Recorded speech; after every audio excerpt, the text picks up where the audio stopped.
একজন আলেম কয় নবী নাকি 40 বছর পরে নবী হয়েছেন, এর আগে নবী ছিলেন না।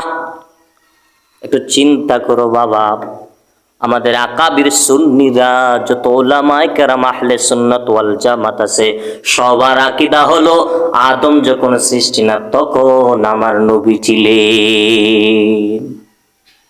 আদম সৃষ্টি না আমার নবী সৃষ্টি, হাওয়া সৃষ্টি না আমার নবী সৃষ্টি।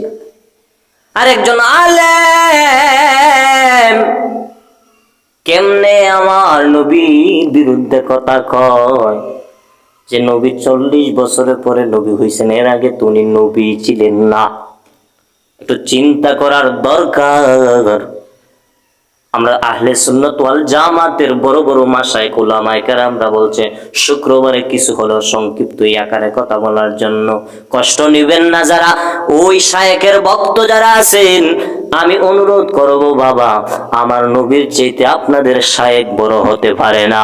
আমার নবীর সাহাবী হযরতে উমর, যেই উমরের মতো সাহসী সাহাবী কেউ ছিল না।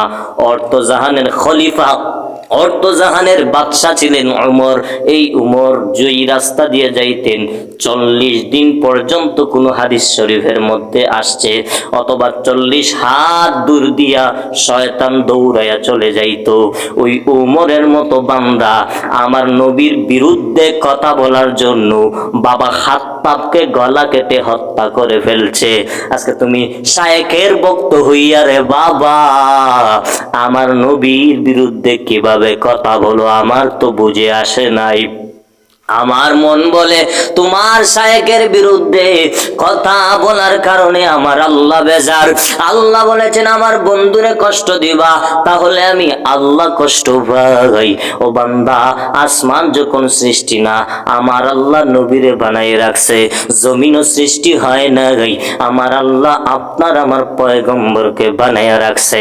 আদম নবী সৃষ্টি নাই তখনও কিন্তু আমার আল্লাহ আমার নবীরে সৃষ্টি রেখে দিল। আল্লাহ ছিলেন যখন একা, আপনার বন্ধুরে বানাইছিলেন তখন সখা। শায়েখের পূজা কইরা বাবা আমার নবীরে কষ্ট দেবে, একটু কি মায়া লাগে না? যেই নবীর আমার মা নাই বাবা ও নাই, আজকে কেমনে নবীরে কষ্ট দেও বাবা বুঝে আসে নাই রে বাবা। আমি ফয়সাল আহমেদ আশিকির